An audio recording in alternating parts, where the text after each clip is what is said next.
열매가 시작되었을 때에 예수님보다 6개월 먼저 세상에 태어나서 이렇게 성장하고 자라서 예수님 먼저 사역을 시작한 세례 요한에 대하여 기록하고 있는 말씀입니다. 그래서 오늘 우리 대림절이 시작되는 이 기간에 예수님의 오심을 준비하기 위해서 활동했던 세례 요한이 선포한 말씀을 중심으로 해서 회개하여 회개에 합당한 열매 맺으라는 말에 대해서 우리가 알고 그 말이 주는 의미를 깨달아서 회개에 합당한 열매 맺는 방법을 실천하여서 열매 맺는 성도의 삶을 살고자 하는 것입니다. 먼저 우리가 다 잘 아는 대로 세례 요한은 회개의 세례를 베푼 사람이었습니다. 그래서 이름이 요한인데 그 이름 요한 앞에 세례라는 말을 붙여서 부르고 있습니다. 요한복음을 기록한 요한도 있고 옛날에는 요한이라는 이름이 참 많았어요. 요즘도 많죠. 요즘도 요한이 참 많습니다. 제가 아는 목사님 이름도 요한, 우리 집사람 친구 중에도 요한 목사가 있어요. 요한이 참 많습니다. 그런데 수많은 요한 가운데 구별해서 세례 요한이라고 부른 것은 그가 예수님의 앞길을 준비하기 위해서 세례를 베풀었던 사람이기 때문에 그렇게 붙였습니다. 구별하는 거죠. 세례 요한은 예수님보다 먼저 와서 선지자의 활동을 한 사람으로 선지자 중에는 마지막 선지자라고 불려지는 사람입니다. 이 세례 요한이 활동한 무대는 주된 무대가 유대 광야와 요단강이었습니다. 유대 광야에서 외치는 소리가 되었고 요단강에서 세례를 베풀었습니다. 그러니까 많은 사람들이 세례 요한의 말을 들으러 나왔고 또 세례 요한이 베푸는 세례를 요단강에서 받았습니다. 그 세례 받은 사람들 중에는 예수님도 있었습니다. 오늘 말씀에 중점적으로 기록을 하고 있습니다만은 세례 요한의 가르침의 핵심은 회개하라 입니다. 그리고 회개에 합당한 열매를 맺어라 하는 말씀이었습니다. 그러니까 여러분, 회개하면 마땅히 회개에 합당한 열매를 맺어야 합니다. 그래야 그 회개가 참된 회개가 되는 것이고 하나님이 인정하는 회개가 되는 것입니다. 여러분, 회개는 누구 앞에서 하는 거죠? 누가 인정해 줘야 회개가 되는 걸까요? 사람 앞에서만 회개한다고 그래도 하나님이 인정하지 않으면 회개가 아니에요. 하나님이 받으시고 인정해 주시고 그래서 용서해 주시고 은혜 베푸시고 그렇게 돼야 되는 거지. 그러면 하나님 앞에 인정받는 회개가 되어지려면 회개에 합당한 열매가 있어야 한다는 것입니다. 그러니까 회개를 하면 거기에 합당한 행동이 따라야 되고 그 행동에 따르는 결과가 나타납니다. 그래서 그 나타나는 결과가 회개에 합당한 열매가 되는 것입니다. 오늘 말씀 8절에 세례 요한이 속으로 아브라함이 우리 조상이라고 말하지 마라 그렇게 말을 했습니다. 사람들이 나는 아브라함의 자손이다 하고 말을 하고 그 말하는 것으로 당연히 아브라함 자손인 줄로 생각을 해요. 그런데 세례 요한의 말은 나는 아브라함 자손이다 하고 아무리 말을 해도 다 아브라함 자손 되는 게 아니다는 거예요. 아브라함의 자손이 되려면 아브라함 자손다운 행동을 해야 된다. 그 그 말씀입니다.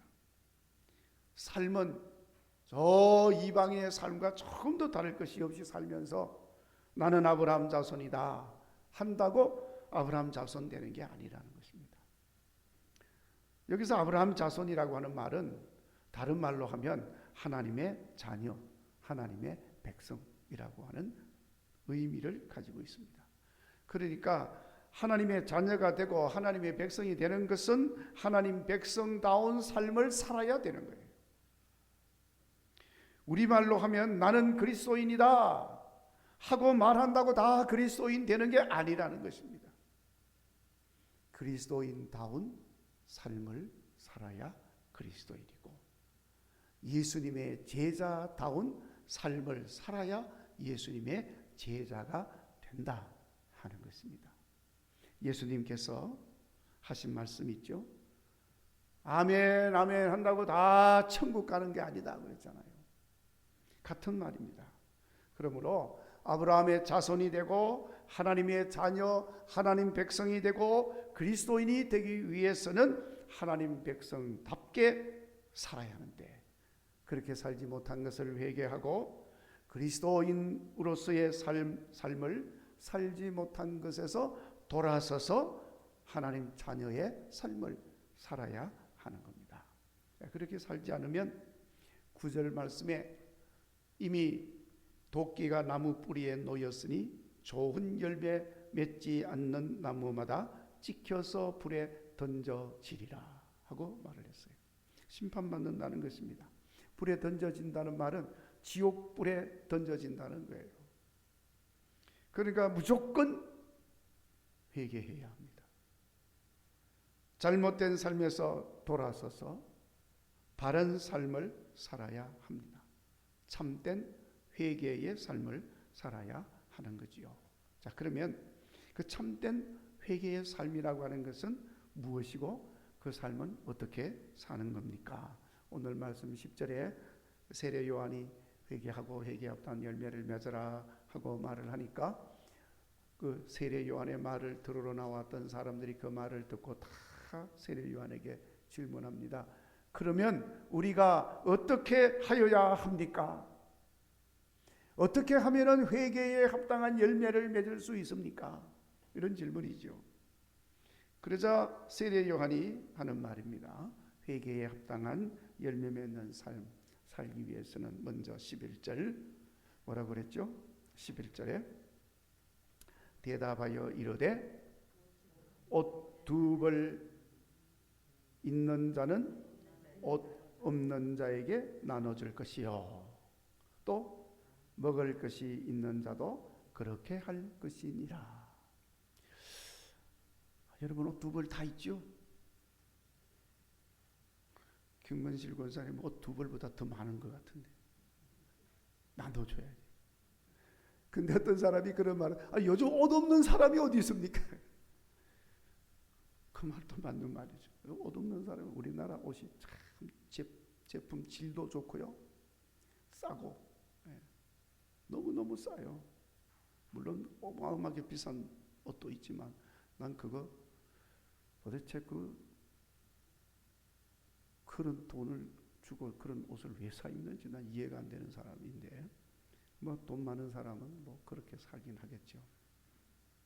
하여튼 그래서 옷 없는 사람이 없으니 옷을 나눠줄 수 없습니다. 뭐 이렇게 말을 하는 사람인데 이 말은 뭐 글자 그대로 하면 그런 말이지만은 그런 말은 아니죠. 다시 말씀을 드리면 다른 사람들에게 없는 사람에게 나누어 주는 삶을 살아야 한다 하는 그런 말씀입니다. 자, 여러분 가진 자들이 가장 힘들고 어려운 게 뭐냐 하면 나누어 주는 거예요. 뭐 나누어 준다고 해서 막 나누어 줘가지고 욕만 얻어먹긴 하겠죠. 그것도 지혜롭게 잘 나누어 줘야 되는데 하여튼 나누어 줄 줄을 모른다는 거예요. 가진 자들이. 가만히 보세요. 나눠줄 줄 아는 사람들이 다 없는 사람들이 나눠주지. 뭐가 무슨 사정 안다고. 없는 사람들이 없는 사람 사정을 아니까 나눠줄 줄 알지. 있는 사람들은요 없는 사람 사정을 몰라요. 나눠줄 줄 몰라. 그리고 몰라서도 못 나누어 주지만은 관심이 없어. 그리고 또 무엇보다도 사람들이 하는 말이잖아요. 있는 사람이 더 무섭다고. 있는 사람들이 더 가지려고 하니까 나눠줄 줄 모르는 것입니다. 자, 그러니까 여러분, 우리가 사는 세상에서 사람들이 고통을 당하고 어렵게 사는 이유가 뭐냐? 나누어 주지를 못하고 계속해서 가지려고 하기 때문에 고통하는 사람들이 많다 하는 것입니다. 지금도 전 세계적으로요, 우리는 지금 풍족하게 사는 비교적 그런 환경 속에서 살잖아요. 근데 전 세계적으로 먹지 못해서 죽는 사람이 지금도 얼마나 많은지 모릅니다. 먹을 게 없어서 굶어서 죽는 사람이 많다고 말이에요.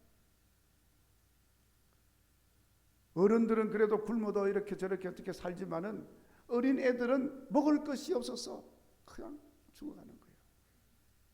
그래서 기아 대책 기구도 만들어가지고 세계적으로 먹지 못해서 죽는 어린이들을 어떻게든지 좀 살려보자 해서 그런 운동도 하고, 우리도 얼마 되진 않지만은 같이 기도하면서 그렇게 그 운동에 동참을 하고 있는 것입니다. 왜 그렇게 굶어 죽는 사람이 나올까요? 기후가 나빠서, 가뭄이 들어서 아니에요. 가진 자들이 나눠줄 줄 모르기 때문에 그런 일이 일어나는 겁니다. 실제로요, 그 굶어 죽는 사람이 있는 그 나라에 가진 자들이 반드시 있습니다. 그 사람들이 가진 것을 나누어줘도 그 나라 백성이 굶어 죽지 않아요. 저 북한 땅에 지금도 굶어 죽는 사람이 나오고 있습니다. 그러면 다 굶어 죽는 게 아니잖아요. 넉넉하게 풍족하게 사는 사람이 있어요. 쓸데없는데 돈을 쓰는 사람이 있어요. 그 돈 굶어서 죽는 사람에게 나눠주면 다 살 수 있어요. 그러니까 여러분, 무엇이 문제입니까? 나누어줄 줄을 모르는 것이 문제다. 계속 가지려고만 하는 거예요. 엘리 히프롬은 이것을 뭐라고 그랬냐면은 존재지향적인 삶을 살아야 하는데 그렇게 살지 못하고 소유지향적인 삶을 사는 것이라고 표현을 했습니다. 존재하고 있으므로 만족하고 행복하고 그것을 가치 있게 여겨야 하는데 사람들이 그렇지 못하다는 것입니다. 그저 많이 가져야 하고, 가졌는데도 더 가져야 만족하고 더 많아야 행복하다고 여기는 것입니다. 그러니까 자꾸 가지려고만 하는 거예요. 베풀어주고 나눌 줄은 전혀 나눠주면 없어지니까 나눠줄 줄을 모르는 것입니다. 자, 그러다 보니까 심지어는 더 가지기 위해서 다른 사람의 것을 몰래 가져가. 그걸 뭐라고 그러죠? 도적질. 다른 사람의 것을 속이고 가져가. 그걸 뭐라고 그래요? 사기치우. 다른 사람의 것을 강제로 가져갑니다. 뭐라고 그러죠? 강도짓을 하는 거예요. 심지어는 죽이기도 하는 거예요. 이것이 세상의 모습인 것입니다. 그래서 결국 가져가는 사람이나 빼앗기는 사람이나 모두가 다 불행하게 되는 거예요. 세상의 구조가 그런 겁니다. 세례 요한이 그걸 본 거예요. 예수님도 그걸 본 것입니다.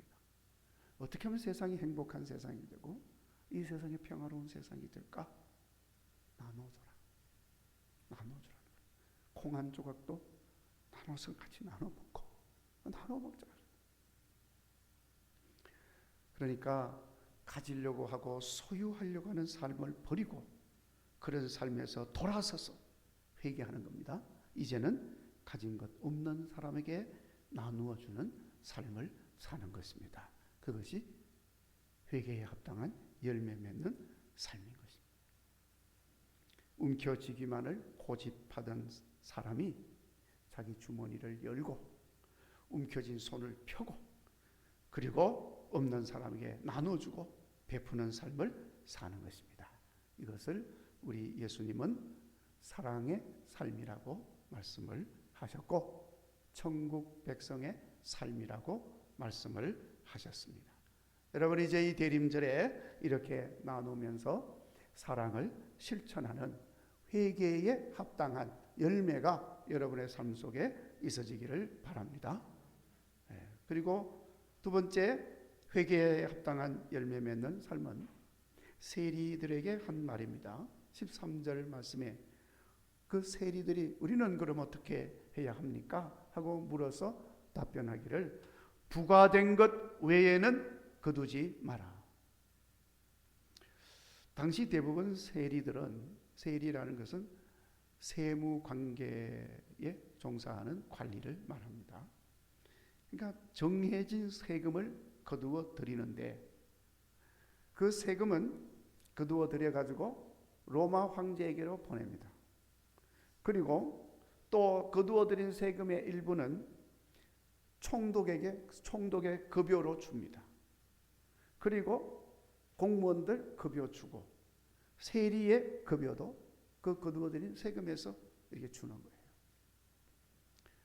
다 그러다 보니까 세리들은 자기의 급여를 늘리기 위해서 직접 거두는 사람이 되니까 불이하게 정해진 세금 외에 더 거두어 드리는 그런 행동을 하게 되는 거예요. 소위 말하는 과다징수예요. 과다징수. 그래서 더 거두어 드린 세금은 총독에게 보내지 않고 황제에게 보내지 않고 자기가 가져가는 거예요. 이것은 불이요, 불법이요, 부정인 것입니다. 그러니까 그런 행위를 중단하라. 세리뿐만 아니고 모든 사람들이 이런 행위를 중단하라.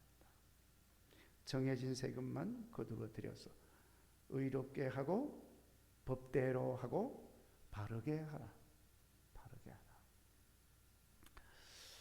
자, 이게 참 애매한 문제이기도 합니다. 그래서 사회적인 갈등도 만들고 또 해석의 차이에 의해서 기준이 애매하니까 그래서 자꾸 무슨 데모도 하고 이렇게 저렇게 불의 화음들이 일어나게 되는 폐단이 있습니다만은 기본 정신은 분명하잖아요. 바르게 하자. 바르게 하자. 자, 바르게 하자고 외치는 사람들이 가서 보면 더 바르지 못하고 의롭지 못한 삶을 사는 경우가 너무너무 많아요. 시간이 없어서 뭐 이런 말을 하기는 그렇습니다만 제가 옛날에 학교 다닐 때 그때 연대에서 공부할 때는 그때 아주 큰 사고라고 그래야 되나? 하여튼 그 종합관이라고 있는데 거기서 우리 수업도 거기서 이제 하는 그 건물인데 그 종합관에 불이 났어요. 학생들이 데모를 하다가 태워 먹어버린 거예요. 건물을 화염병 던지고 하다가 건물에 그냥 떨어져가지고 그냥 건물이 타버렸어요. 자, 그런 일이 있어서 좀 불미스러운 일이 일어났습니다. 그런데 수업을 하는데 이제 교수님이 와서 그 이야기를 하더라고요. 지금 학생들이 데모를 하는 심정은 알겠는데 자기가 가만히 보니까 저 앞장서서 데모하는 학생회 운동하는 간부들이잖아요. 그 간부들 하는 짓거리는 더 부정하고 썩었다는 거예요.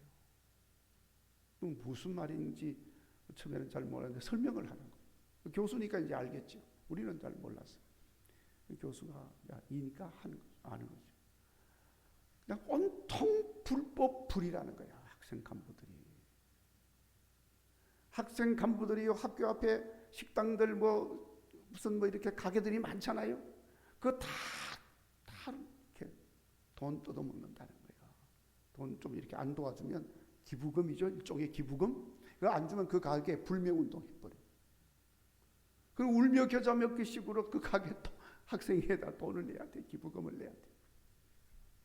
가장 큰 부정은 학생들 졸업 앨범 사진 찍죠.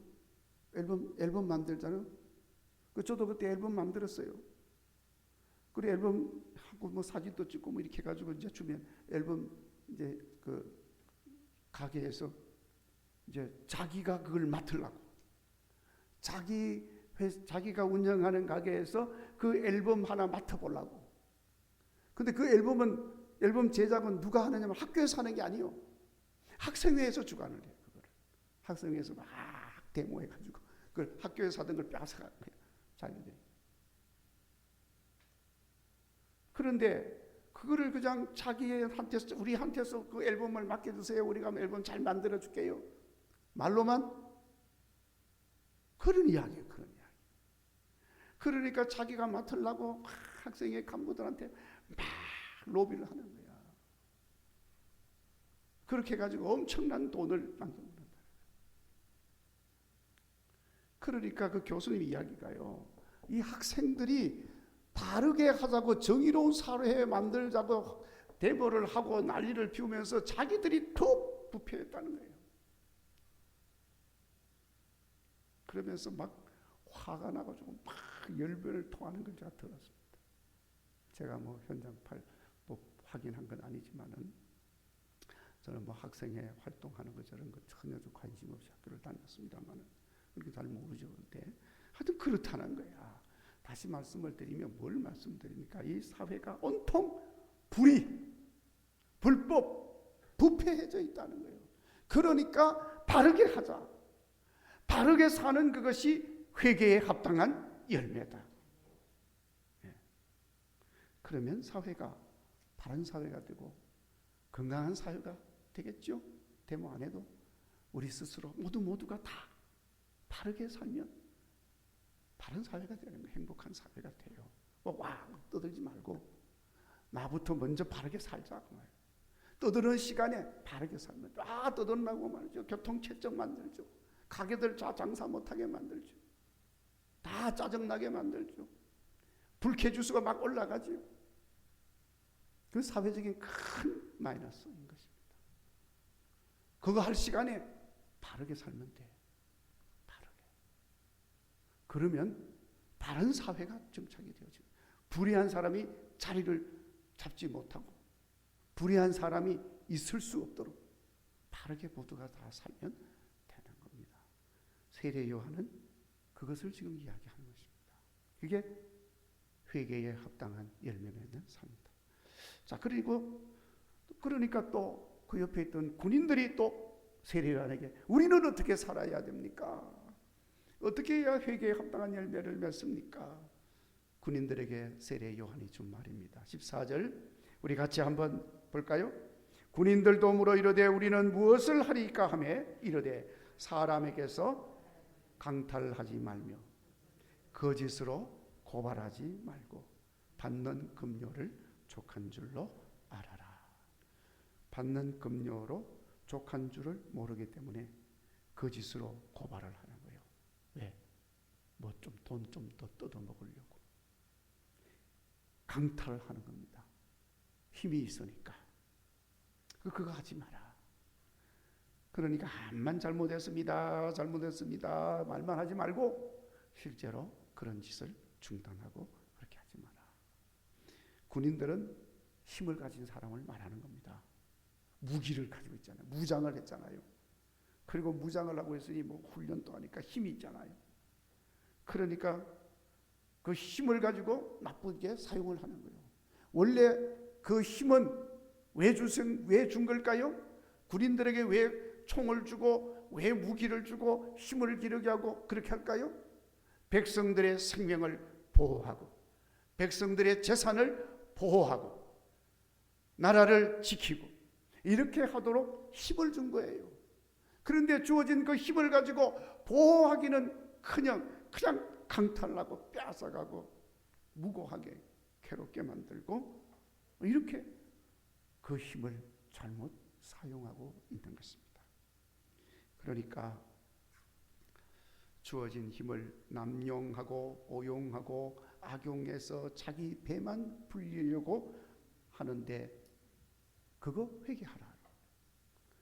그래서 어떤 모양이든지 힘을 가진 사람들은 물리적인 힘이든지 권세의 힘이든지 돈의 힘이든지 지식의 힘이든지 주어진 힘으로 다른 사람들을 편안하게 지켜주고 안전하게 보호해주고 바르게 이끌어주고 그래서 긍휼과 자비를 베푸는 삶을 살아야 한다는 것을 말씀하는 것입니다. 그게 회개에 합당한 열매인 것입니다. 자, 여러분 우리 가운데 힘이 있죠? 다. 김건실 권사님도 힘 있죠? 힘을 어떻게 하라고요? 하나님 나 힘 잘못 써서 미안해요, 죄송해요, 회개해요, 용서해 주세요. 그렇게 말도 하지만 그 힘을 다른 사람을 위해서 배려하고 안전하게 만들어주고 용기를 얻어주고 그렇게 좋게 하는데 그 힘을 쓰라는 거예요. 선한 목자처럼 양을 보호하고 양을 지키고 풍성한 삶을 얻도록 인도하는 것입니다. 심지어는 양을 지키기 위하여 자기 생명까지도 버리면서 지키는 거예요. 그것이 회개에 합당한 열매 맺는 삶이다. 예수님께서 그 본을 보여주셨습니다. 자, 이제 이렇게 회개에 합당한 열매 맺는 삶이 어떤 것인지 우리가 다 이제 살펴봤으니까 그런 열매 맺는 삶의 방법도 기억하고 온전히 실천하셔서 열매 맺으시기를 바랍니다. 그리고 그 열매로 인하여 함께 기뻐하고 그 열매로 인하여 이 대림절이 참으로 의미가 있고 모두가 함께 기뻐하며 모두가 함께 행복해지는 그런 절기가 되어질 수 있기를 주의 이름으로 축원합니다. 이제 찬송가 270